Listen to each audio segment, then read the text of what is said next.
हिल जाए। आत्मिक वजन 0 में चालेगा। क्योंकि तुमको तकलीफ क्या है? बोली 15 दिन से बुखार नहीं उतर रहा है, जबान का जायका बिल्कुल कड़वा है और हड्डियों में बहुत ज़्यादा दर्द होता है। मैं कोई प्रॉब्लम नहीं है, मैं कुछ तुम्हें बताता हूँ, पहले दुआ करता हूँ। अगर 100% आस्था है तो अभी तुम्हारा सब ठीक हो जाओगे, और अगर तुम्हारी आस्था थोड़ी सी कमज़ोर है तो एक दूसरा उपाय बताऊँगा, उससे तुम फ्री में ठीक हो जाओगे। हार्डली तुम्हें 6 रुपये खर्च करने पड़ेंगे। और वो आदमी तो खर्च ठीक हो गया 6 रुपये में। कि उसने कहा नहीं, मेरी आस्था आपके समान मजबूत नहीं है, आप मुझे उपाय बताइए। उनका नहीं बोले, मेरी आस्था 30-40% खुदा में रहती है, 60% दवाइयों में रहती है। ऐसे भी लोग हैं। ये जो औरत है, ये जो स्त्री है, 12 वर्षों तक जो है ये तमाम दुनिया में घूमती है, पैसा खर्च कर रही है, अपने आप को और समस्या में ला रही है। अगर 12 साल पहले ये प्रभु यीशु के कपड़े को छू लेती तो क्या सब कुछ इसके पास बचता नहीं क्या? वही पैसा जो दवाई पर खर्च किया, उससे बहुत अच्छा महंगा घर बनवा लेते, एक मर्सिडीज कार खरीद लेते, मिनरल वाटर पीना शुरू कर देती, कम से कम परिस्थिति तो अच्छी स्टैंडर्ड में तो रहती, महंगी घड़ियाँ खरीद लेती। लेकिन महंगी घड़ी खरीद के भी क्या करोगे? तुम्हारी ज़िंदगी का समय ख़राब चल रहा है तो महंगी घड़ी बांध के क्या करोगे? कई सज्जन बड़ी महंगी महंगी घड़ी बांध के आते, 1.5 लाख 2 लाख। आप में से कोई है तो प्लीज़ इतनी महंगी घड़ी ज़रा बताइए कैसी होती? मैंने सुना है, देखी नहीं आज तक वो घड़ी किसी के पास, सिर्फ दिखाइए, मुझे नहीं चाहिए। हाँ, पहले कौन है? कोई महंगी घड़ी कोई है जो बहुत महंगी घड़ी पहन के आए हो, 2-2.5 लाख वाली, 1.5 लाख की भी चलेगा। दूर से दिखा देना, मैं देखना चाहता हूँ उसमें टाइम कैसा दिखता है, और मुझे अच्छा लगेगा तो खुदा से कहूँगा कि ऐसा 2-4 घड़ियाँ मुझे भी दे दो। खैर, एक तो मांग ही लूँगा, 2-4 का क्या करूँगा मैं? अब होगी भी तो नहीं बताएंगे। कई बार घड़ी बहुत महंगी है लेकिन बंदे की ज़िंदगी का टाइम पूरा ख़राब चल रहा है। इस महिला के साथ कुछ वैसा ही है, पूरी जीविका खर्च करने के बाद कुछ ठीक नहीं हो पाती और ज़्यादा बीमार हो जाती है। मेरे प्रवचन का मुख्य उद्देश्य यहाँ पर अजीजों ये है कि वो कौन है जिसके हाथ रख देने मात्र से मेरे और आपकी परिस्थितियाँ बदल जाती हैं। और हम क्या करते हैं जब संकट हमारे ज़िंदगियों पर आ जाता है, जब हम बहुत ज़्यादा दुर्बलता के अधीन हो जाते हैं, जब तमाम पर समीकरण ही बिगड़ जाएं, हम किसके पास जाते हैं? पहला तो वो व्यक्ति बड़ा समझदार है और लिखा है यीशु मसीह के पास चला गया। उसको मालूम था मेरी पहुंच से कोई काम नहीं आएगा। कितनी भी ज़्यादा पहुंच हो, अगर कोई मर भी जाए तो लोग संवेदना व्यक्त करेंगे। ज़्यादा वो फूलों का एक गुलदस्ता भेज देंगे कि बोले भाई उसके ऊपर फूल डाल देना। ये फूलों की भी बड़ी किस्मत खराब है बेचारों की। कई फूल मेरे पास आकर के रोते और बताते रहते, पादे साहब हमारी किस्मत ऐसी क्यों फूट गई। सुबह ही सुबह एक गुलाब का फूल मेरे पास आया, बोले पादे साहब कल एक घटना घटी मेरे साथ, दिल टूट गया। उनका बता दो। बोले कल 15 अगस्त था, मैं बड़ा खुश था। बोले लोग मेरे गुलदस्ते बना बना कर नेताओं को और प्रशासनिक अधिकारियों को दे रहे थे तो बड़ा सम्मान हुआ मेरा। मैं बड़ा आनंदित हो रहा था कि अचानक से एक व्यक्ति मर गया और मेरी बाग से फूल तोड़ के किसी ने उसकी अर्थी पर डाल दी। बोले मेरा दुख बढ़ गया। बोले ये घटना हुई नहीं थी, तीसरा किसी की शादी थी, इसी बाग से फूल तोड़ के किसी ने दूल्हे के गले में डाल दिए। तो उसका रोना ये था कि मेरी किस्मत क्या है बताइए। बोले कभी मुझे पता ही नहीं चला कि मैं अच्छा हूं या बुरा। उसके बाद वो भी ठीक नहीं था। बोले 14 फरवरी को वैलेंटाइन डे आया, एक अद्भुत प्रेमी बोले गुलाब के फूल खरीद के ले गया और किसी को देने के लिए जा रहा था। ट्रैफिक पुलिस ने डंडे मारे तो बोले फूल वही टूट गया, सिर्फ बेचारे के हाथ में फूल की डंडी रह गई। बोले वो भी दे करके आ गया अपने प्रेमी को, झूठ बोल के कि हम तुम्हारे दिल में रहते हैं। मुझे मालूम वो आदमी किराए के घर में रहता है, 6,000 रुपये महीना किराया है। बेवकूफ़ किस्म के लोग हैं। अरे दिल में रहने की जगह होती है क्या? ये फालतू के शब्द सुन के लोग पिघल जाते हैं। ऐसा लगता है उनको नीचे फेंक दिया जाए उठाकर। झूठ का चाहने वाला, झूठ का बोलने वाला। अरे हद होनी चाहिए अजीब लोग हैं, कुछ भी सुन लेते और खुश हो जाते हैं। आपने ठीक कहा, बिल्कुल ठीक नहीं कहा उसने, बिल्कुल ठीक नहीं कहा। ये लोग आपको प्रभावित करने की बात करते हैं। अजीजों, तो क्या होता है, मैं एक उदाहरण बता रहा हूं। ये व्यक्ति तुरंत यीशु मसीह के पास गया और उसने कहा कि प्रभु, यद्यपि वो बच्ची मर गई है, आप हाथ रख दीजिए, परिस्थिति बदल जाए। ठीक है।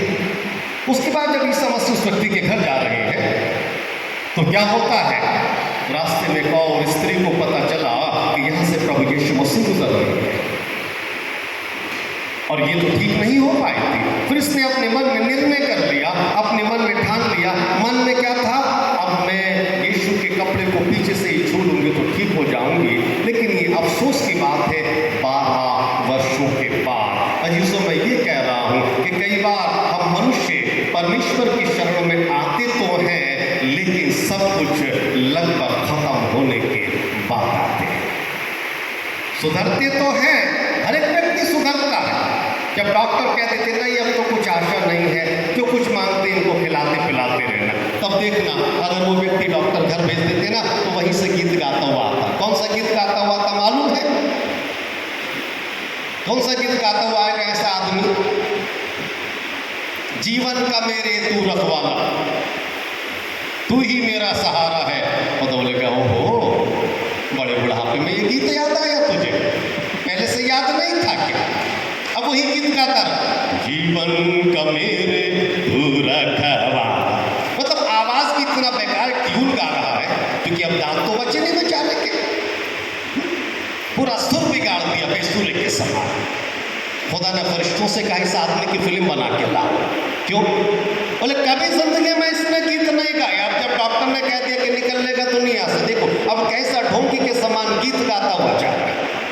अरे पहले से गा लेता, पहले से गीत गाता ना, पहले से गीत गाया ही नहीं, पहले से कुछ दूसरा ही गाता था।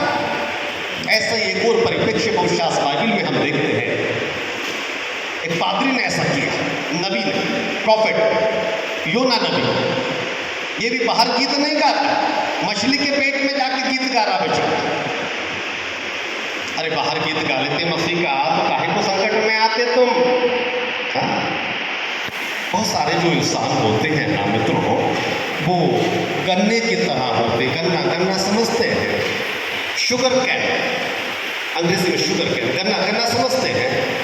यहाँ की भाषा में क्या कहते हैं? वो गन्ना जिससे शक्कर बनती, गुड़ बनता जी, गन्ने कहते हैं। मतलब समझ सकते हैं आप मैं जो कह रहा हूँ, समझ रहे हैं ना? गुड, आप भी समझ रहे हैं ना? Okay, thank you sir. तो कई लोग गन्ने के समान होते हैं। अगर गन्ने से आपको गन्ने का रस निकालना है तो क्या करना पड़ेगा? उसको कोल्हू में डालना पड़ता है। गन्ना इतना ज़्यादा घमंडी और इतना ज़्यादा अकड़ू होता है ना, भाई मुझे कोल्हू में डाल दो, उसके बाद ही तुम अकड़, घमंड बहुत अकड़ू है। फिर कोल्हू में उसको डालते, फिर उसको चलाता, फिर पूरा रस उसका निकलता, फिर वो रस वाला भी अपनी पे आ जाता है, फिर गन्ने को दोबारा मोड़ता है और फिर उसमें कोल्हू में डालता मशीन में। फिर अपने बच्चों को बोले खींचो जरा इसको, फिर खींचता, फिर गन्ना कहता अरे बाबा ठीक हो ना, अब छोड़ दो बनना ही, अब तो तुम्हें आना ही पड़ेगा। फिर से उसको मोड़ता है। कभी देखना गन्ने का रस पीने अगर आप जाएंगे तो देखना वो किस तरह से निकालते, लेकिन याद रखें उसके हाथ पैर गंदे ना हो, और जो गन्ने का रस बेच रहा है उसको जुकाम ना हो, और ऐसे करके वो मतलब कुछ काम ना करे, वरना पता चला एक्स्ट्रा नमक की मात्रा के कारण से आपका ब्लड प्रेशर का लेवल बढ़ सकता है। हाँ, मतलब पदार्थों को खरीदते वक्त व्यक्ति का ध्यान रखें कि पदार्थ और व्यक्ति का कॉम्बिनेशन क्या है। हाँ, मैं ये भी ख्याल रखता हूँ। इसमें तो कई बार एयरपोर्ट से भी भूखा आ जाता है। पिछली बार मैं किसी शहर में गया और मुझे काफ़ी भूख लगी और मेरा फ्लाइट 2.5 घंटे लेट हो गया था, तो मुझे लगा कि एयरपोर्ट से कुछ खाने की वस्तु खरीद ली जाए। तो मैं गया खरीदने के लिए। किस बात पर मैं देखा जो व्यक्ति वहाँ कॉफ़ी बना रहा है और जो सारी चीज़ें बेच रहा है उसको खूब जुकाम है, और एक रुमाल ले लेता है और रुमाल को वो सारे पदार्थों को इकट्ठा कर रहा है, बीमारी के पदार्थ, और बार बार जेब में रख रहा था। मैंने गौर से यूँ देखा, फिर मैंने ये देखा कोई दूसरा भी है जो कॉफ़ी दे सकता है बनाकर, तो कोई दूसरा तीसरा था नहीं। मैं वापस आ गए और वहीं बैठ गया। क्यों? कारण ये था, ये बंदा ठीक नहीं था। ओके, जो भी हो, लेकिन मैं ये बता रहा हूं मित्रों कि कई बार हम परमेश्वर के पास आने में बहुत देर कर देते हैं। योना के साथ वही हुआ, वो परमेश्वर की बुलाहट से भाग रहा था और बाइबल बताती है कि तब अचानक से समुद्र में क्या हुआ कि समुद्र में वे लोग जो हैं जहाज जा रहा था। बैठ जाइए, आप कहीं मत जाइए, बारिश आ भी गई है तो थम जाएगी, कोई बात नहीं, बैठे बैठे हैं।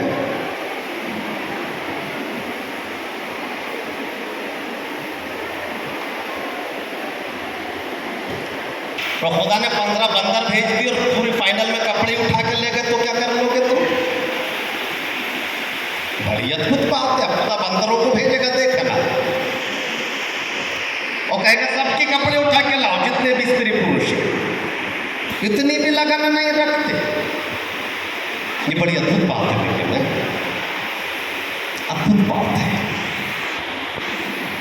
इसी से मालूम होता है कि खुदा से मोहब्बत का हमारा दायरा कितना है। अगर दो प्रेमी आपस में बात करते हो तो तीसरा आदमी उनका मोबाइल कब लेके जाता पता भी नहीं चलता, है ना? क्योंकि आप में से बहुत सारे लोग, मैं समझ रहा हूँ कि भूतपूर्व प्रेमी रहे होंगे, फिर डंडे खाए तो आप सुधरे। उनको बोलते भूतपूर्व प्रेमी, जो आप सुधर गए वर्तमान। भूतपूर्व प्रेमी, जैसे मंत्री भूतपूर्व होते हैं, ऑफिसर भूतपूर्व, वैसे भूतपूर्व प्रेमी भी होते हैं। मतलब एक ज़माने में प्रेमी थे, फिर पुलिस ने इनको बहुत मारा, इनके घुटने वगैरह तोड़ दिए, फिर ये गीत गाते हुए घर आए थे, है ना? तो भूतपूर्व प्रेमी कहलाते थे शायद। कुछ वर्तमान प्रेमी होते हैं जिनकी पिटाई अभी बाकी। तो कई तरह के होते हैं। मैं तो बहुत सारे फैमिली सेमिनार और यूथ रिट्रीट में एक ज़माने से पढ़ाता रहा हूँ। इनको पढ़ाने का तरीका मुझे मालूम है। खुदा से मोहब्बत कितनी कमज़ोर हो सकती है, एक हल्की सी बारिश ने हमको बता दिया। गुड। यहीं पर तो खुदा देखता है कि समर्पण कहाँ है। बोले अब जिंदगी की आशा रखते हो, जीवन मिलेगा तुम्हें, और अगर सिनेमा में बैठे होते तो पता चलता क्या? पता भी चलता नहीं। बोले सिनेमा से नहीं हटते कई लोग। सिनेमा समझते हैं, सिनेमा, थिएटर, दूरदर्शन सब मालूम है। क्या बात है, क्या बात है। प्रभु ने रिकॉर्डिंग की है आपके शब्दों की। खुदा तो सब कुछ रिकॉर्ड करता रहता है। खुदा के पास एक बहुत बड़ा वीडियो कैमरा है, अब उसमें मेरी और आपकी ज़िंदगी के हालात रिकॉर्डिंग करता है, और जो कुछ हम बोलते हैं ना वो भी रिकॉर्डिंग होता लिखा जाता है। अब कहाँ लिखा? आप बोलेंगे पादी साहब बताए पढ़ाने। यस भाई साहब जरा पढ़ दीजिएगा। मलाकी की पुस्तक 3 अध्याय और उसके 16 और 17 वचन को पढ़िए। जो मैंने कहा वही परम सत्य है। वो अलग बात है कि आपने नहीं पढ़ा या किसी ने आपको बताया। Book of Malachi chapter 3 verse 16 and 17। या मलाकी नबी की किताब 3 अध्याय, ये पुराने नियम की अंतिम किताब होगी। 16 और 17 पढ़िए, सुनिए, गौर से सुनिएगा। या तब यहोवा का भय मानने वालों ने आपस में बातें की, और यहोवा ध्यान धर कर उनके सुनता था। और जो यहोवा का भय मानते और उसके नाम का सम्मान करते थे, उनके स्मरण के निमित्त उसके सामने एक पुस्तक लिखी जाती थी। थैंक यू सर, खुदा आपको बड़ी बरकत दे। धन्य है आप पुरुषों। वहां पर क्या लिखा है? जब परमेश्वर के भय मानने वालों ने आपस में बातें की, खुदा कान लगाकर सुन रहा था। हाँ, खुदा के कान लगे हैं, और सिर्फ सुना नहीं, लिखा, किताब में लिखवाता रहा। लिखो पादरी क्या कहते हैं, लिखो ये विश्वासी क्या बोल रहे हैं, लिखो याजक ने क्या कहा, लिखो बिशप ने क्या कहा। इसके लिए उनको याद दिलाने के लिए, हिंदी में लिखा है उनके स्मरण के लिए लिखवा रहा है। क्योंकि इंसान कभी भी कह सकता है मैंने तो खुदा वैसा कहा ही नहीं था, कभी भी बदल जाता बेचारा, है ना? देखिए अब कितनी अच्छी धूप निकल आई। अफसोस में लोग जिन्होंने अपनी फिल्म बनवा ली खुदा से, अब तो बड़ा भारी पड़ेगा। खुदा ने कहा भाई ये तो बड़ा अच्छा, बोले एक शॉर्ट मूवी बन गई। Short movie, short movie, yes. मैं कई बार जब कन्वेंशन में जाता हूँ तो एयरपोर्ट पहुँचने की देरी में कई बार मैं अपना कोट भूल जाता हूँ, कई चीज़ें भूल जाता हूँ, लेकिन आज टिकट नहीं भूलता, क्योंकि वो भूल गए तो वह बोर्डिंग पास के लिए क्या विकल्प, कोई तो नहीं है, वो मैं 2 दिन पहले से अपनी ऊपर वाली जेब में रख लेता हूँ। एक बार मैं तमाम अपनी आवश्यक वस्तु ही भूल गया, सिर्फ बाइबिल मेरे पास थी और सिर्फ तौलिया मेरे पास, बाकी सब भूल गया। एयरपोर्ट पर एंट्री करते वक्त मुझे याद आया कि ये तो भूल ही गए। तो अब विमान तक पहुंचने के लिए वक्त बचा था, वापस आते तो समय नहीं था, तो मेरे पास 2 विकल्प थे। उसके 3 घंटे बाद फिर दूसरा विमान था, उसमें हम चेंज करके जा सकते थे, है ना। हालांकि वो टिकट का पैसे में कुछ कटौती हो जाती, लेकिन फिर मैंने कहा ये नहीं, ये चीज़ें उतनी ज़रूरी नहीं है, कोई फ़र्क नहीं पड़ता। और मैं वो अपना खाली ब्रीफकेस लेकर के मुझे जहाँ कलकत्ता पढ़ाने के लिए जाना था मैं वहाँ चला गया। जिंदगी की ज़रूरतों पर ध्यान देना उतना ज़रूरी नहीं होता। कई बार जब आपको लगन खुदा से हो जाए तो कई तरह से हम जिंदगी को समझ सकते हैं, सबके समझने का तरीका अलग अलग होता है। मैं ये बता रहा हूँ मित्रों कि इस स्त्री ने भी अपने मन में कहा कि खुदावन, यदि मैं आपके कपड़े को छू लूँगी तो ठीक हो जाएंगे। मित्रों, यदि आप अपनी परिस्थितियों को बदलना चाहते हैं, ज़िंदगी के अंदर जो उतार चढ़ाव पैदा होते हैं, उसका सबसे अच्छा उपाय एक ही है कि हम अपने जीवन के लिए कहे गए खुदावन यीशु मसीह, हे परमेश्वर पिता, आज आप मेरी परिस्थितियों पर हाथ रख दीजिए। उसको मालूम था यदि यीशु मसीह हाथ रख देंगे तो ज़रूर है मेरी बेटी चंगी हो जाएगी, इसलिए वो यीशु के पास चला गया। बोलो यीशु मसीह के जय। यीशु के पास चला गया, बिना झिझक बिना शर्म के दंडवत भी किया, सजदा भी किया। आज ये नहीं सोच रहा कि लोग क्या कहेंगे, आप इतने बड़े ऑफिसर हैं, आप पादरी के सामने क्यों सजदा कर रहे हैं। ना, वो सनातन ईश्वर का याजक है, कोई ऑर्डिनरी व्यक्ति तो नहीं है ना। वो परमेश्वर पुत्र यीशु मसीह के सामने इसने सजदा करके कहता, खुदा प्लीज आप अपने हाथ को रख दीजिएगा। अब पैसे का बोरा उस मुर्दे के ऊपर रख के देख लो, बचेगा क्या। मैकडोनल्ड का पिज्जा उसकी अर्थी पे रख कर देखो, खाएगा, है ना। बहुत ज़्यादा पिज्जा बर्गर खिलाने के चक्कर में संडे से गायब रहते बच्चे और बड़े। क्या गए थे फादी साहब, घर में गड़बड़ थी तो बर्गर खाने निकल गए थे। गड़बड़ और बर्गर दोनों एक चीज़ है। क्यों संडे को नहीं आए?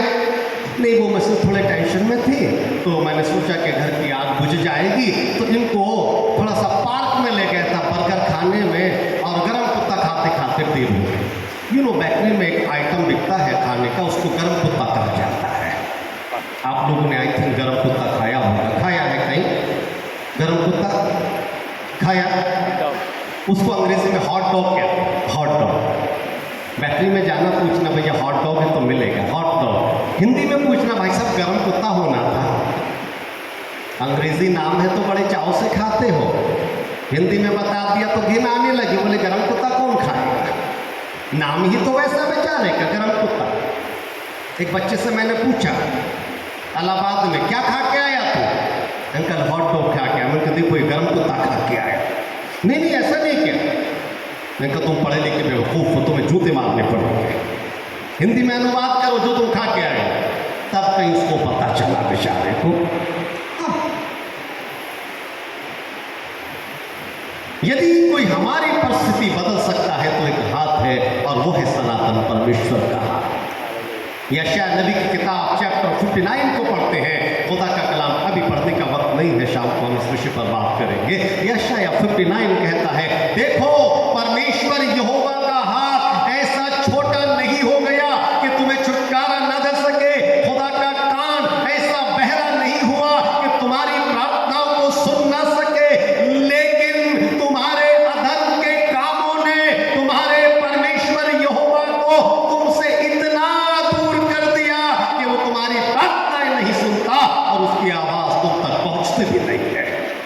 अफसोस की बात है, खुदा का हाथ छोटा नहीं है।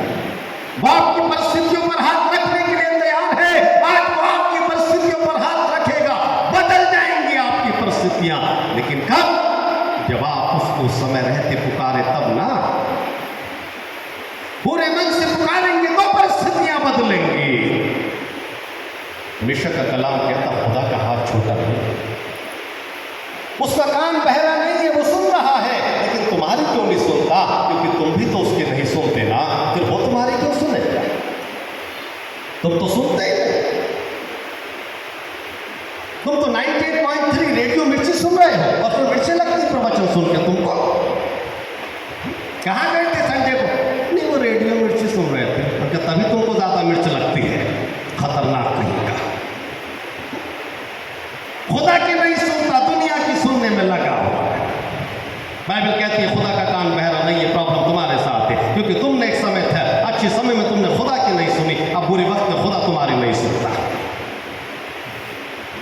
अच्छे समय में तो कई लोग सुनते ही नहीं परमेश्वर के, ना पादरी के सुनेंगे, ना घर वालों के सुनेंगे, ना परमेश्वर की बात सुनेंगे। इनको लगता मैं ही मैं हूं। याद रखिए मित्रों, समय का चक्र घूमता है और ये चक्र वापस फिर से वहीं आकर रुक जाता है। ये जो संसार है ना, और जो हमारा जो जीवन है ना, इसका एक सिस्टम होता है, इसका